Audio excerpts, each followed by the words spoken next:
भारत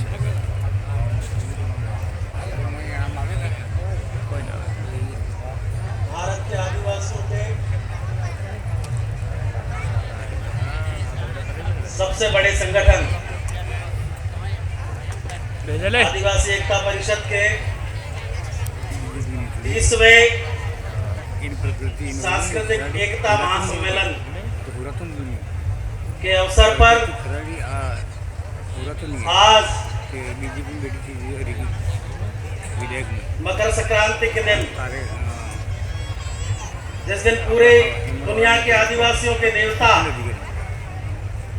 भगवान सूर्य उत्तरायण को जाते हैं, ऐसे परम पवित्र दिन के अवसर पर इस सम्मेलन में पधारे हुए सभी महानुभावों को मैं प्रणाम करता हूं। इस परम पवित्र धरती माता को प्रणाम करता हूं और समस्त चर और अचर जीव जगत को प्रणाम करता हूं। यहाँ उपस्थित जन समुदाय को मैं मेरा परिचय दे दूं। मेरा नाम महावीर खराड़ी है। मैं राजस्थान के उदयपुर शहर, जिसका नाम राणा पूंजा से जुड़ा हुआ है, जिसने हल्दी घाटी के युद्ध में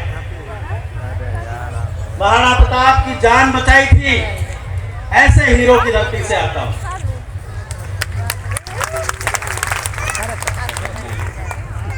मैं आप सबको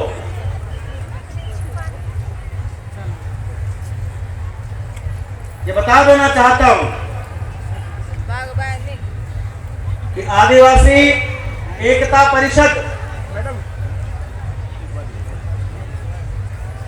एक विचारधारा है, जैसा कि मेरे से पूर्व वाले वक्ताओं ने और आदिवासी एकता परिषद से जुड़े हुए सभी महानुभाव जानते हैं कि एक विचारधारा है,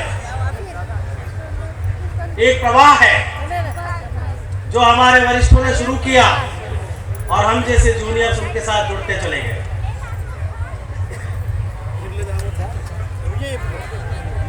ये कोई संगठन नहीं है। हम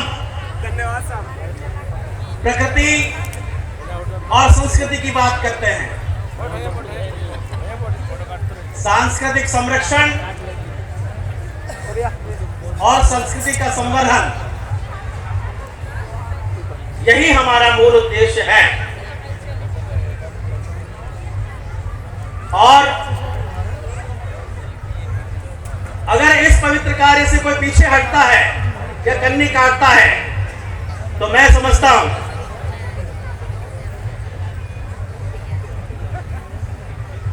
कि वो उसके डीएनए में शायद कोई शक है। आदिवासी डीएनए होने में कोई शक है।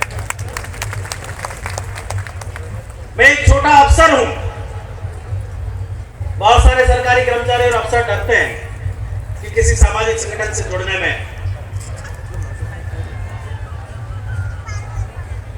लेकिन जब से 10-15 सालों से मुझे ये विचारधारा समझ में आई, आदरणीय अशोक जी चौधरी साहब से संपर्क हुआ, तब से हमने अपने आप को इसी में समर्पित कर दिया।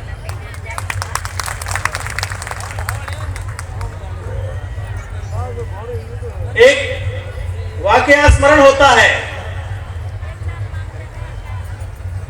जब मैं सोशियोलॉजी से एमए कर रहा था, दिल्ली के किसी एक यूनिवर्सिटी में एक सेमिनार हो रहा था आदिवासियों के ऊपर।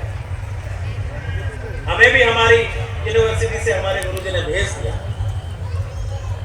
बड़े बड़े समाज शास्त्री, बड़े बड़े विद्वान आए।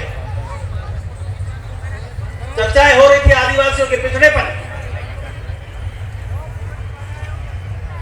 पिछड़ेपन की चर्चा है, गरीबी की चर्चा है,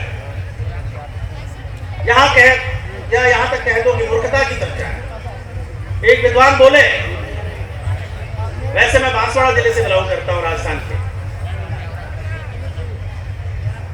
कि आपके दक्षिण राजस्थान के कुशलगढ़, एमपी के झाबुआ, गुजरात के छोटा उदयपुर आदि जो क्षेत्र है, वहां पर पुराने जमाने में जब आदिवासी सोच के लिए जाता था तो जमीन पे पत्ता बिछा के फिर सोच करता।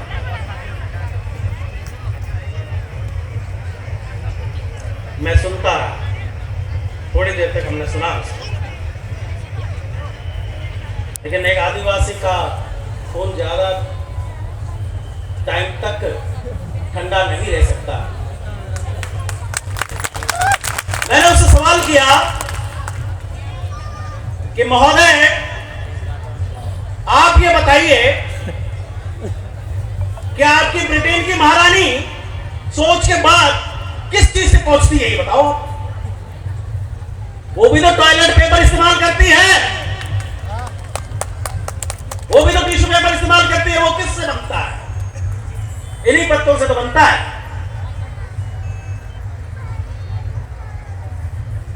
और मैं बता दूं आपको कि आदिवासी धरती को अपनी मां समझता है, भगवान से भी बड़ा समझता है। इसलिए वो ऐसा सोचता है कि कोई भी गंदा अपशिष्ट पदार्थ सीधा धरती के संपर्क में नहीं आए, इसलिए वो पत्ता बिछाता है।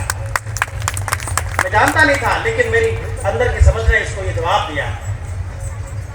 तो मैं ये उदाहरण आपको इसलिए देना चाहता हूं कि समाज शास्त्रियों की, मानव शास्त्रियों की, एंथ्रोपोलॉजिस्ट की, सबकी जो सोच बनी हुई है आदिवासियों के प्रति, वो कैसी गंभीर है।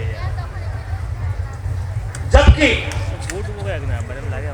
आदिवासी दुनिया का सबसे श्रेष्ठ खून है, श्रेष्ठ खून, जिसमें कतई मिलावट नहीं है, कुछ भी, थोड़ी सी भी मिलावट नहीं है। और ये मिश्रित खून वाले लोग हमको उपेक्षित और अधम बोलते हैं, शर्म आनी चाहिए। और इसलिए बोलते हैं कि हम पलट के जवाब नहीं देते। जिस दिन हमारा समाज पलट के जवाब देना सीख जाएगा, शायद कोई सवाल या कोई आक्षेप खड़ा नहीं होगा।